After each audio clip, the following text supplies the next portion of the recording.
lose your entire department leadership. Every single AAG will walk out on you.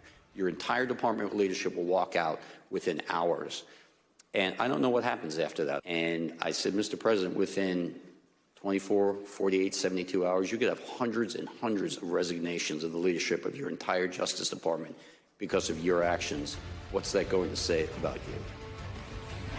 That's what happened last time. Hi again, everybody. It's 5 o'clock in New York.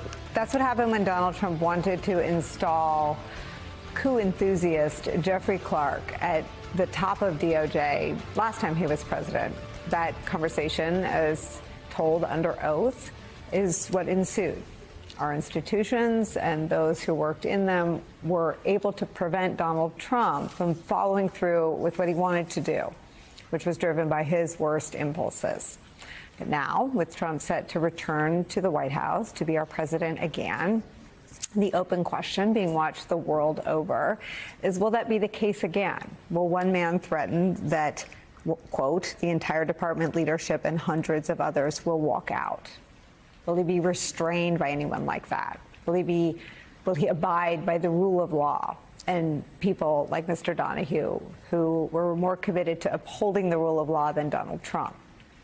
As we've heard from Donald Trump himself and his allies, Donald Trump plans on installing more loyal people and more of them in every corner of the federal government in his next administration. But he has paid special attention to and zeroed in on the Department of Justice as something he can specifically weaponize. He has said it out in the open that he wants to use the Department of Justice to go after, to prosecute, and to punish his enemies. And according to Project 2025, an independent Department of Justice is no more. That's gone. We won't have that again. They write that the Justice Department in the next administration should do this, quote, issue guidance to ensure that litigation decisions are consistent with the president's agenda and the rule of law, end quote. There's the Supreme Court, a usual check on the executive branch, which this summer showed it believes that this president is immune from prosecution for all official acts. And Special Counsel Jack Smith, who for the past year and a half has investigated and then indicted the ex-president over his role on January 6 and his mishandling of classified documents, including national defense information, is now moving to wind down both of those federal cases before they ever see the inside of a courtroom. New York Times reports this, quote, Trump's success in using his campaign as a protective shield has no parallel in legal or political history and highlights the many ways in which politics and justice have become tightly, if uncomfortably, entwined since he first sought the presidency 8 years ago. What happens to the rule of law in America is where we began with some of our favorite experts and friends. Former top official at the Department of Justice, MSNBC legal analyst Andrew Weissmann is here, plus staff writer for The Atlantic and author of Autocracy, Inc., Anne Applebaum is here. Thank you to both of you. Andrew, your thoughts on any and all of this?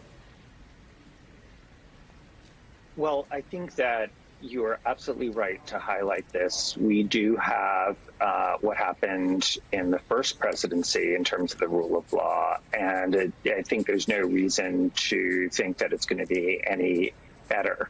I should note, there's just to tie this in to civil cases where the president, in a normal private civil case, for instance, the one brought against Rudy Giuliani, does not have direct authority. It's not part of the Department of Justice. But he could weaponize the Department of Justice against the plaintiffs. He could weaponize them against the lawyers. He could weaponize the Department of Justice against people like Letitia James, who has brought a successful civil suit. So there are many ways, even in the civil realm.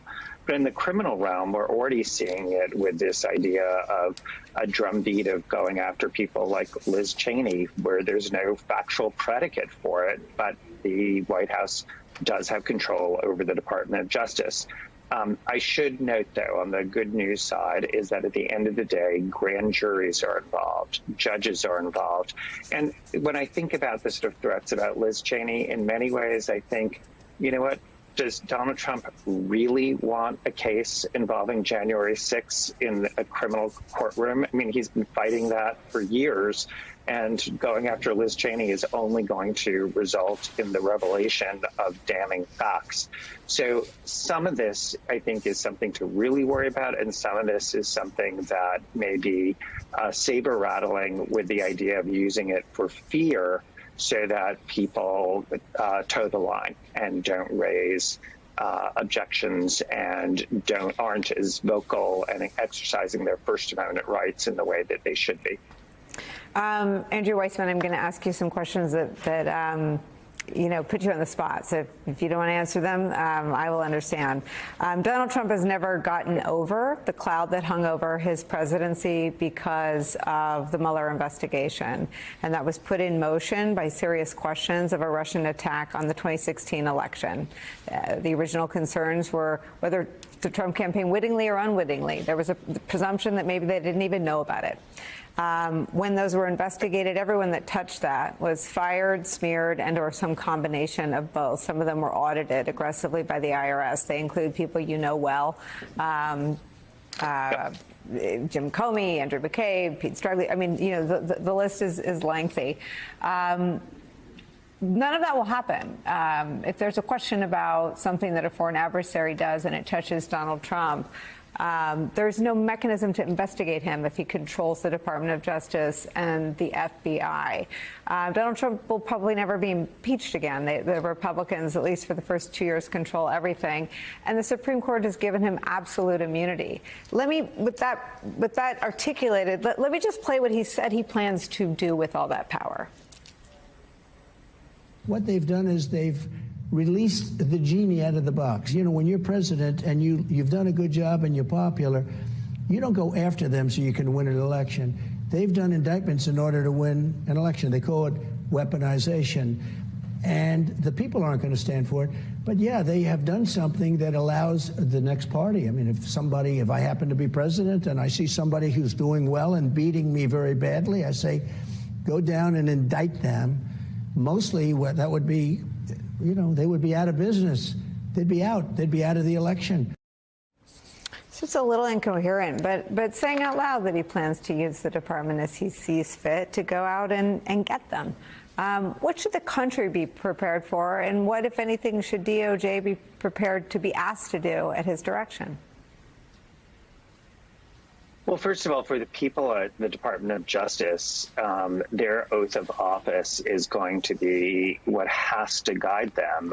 But you're right to point out that one of the plans is to politicize the leadership. And if possible, they're talking about actually having that be the career people would also be replaced.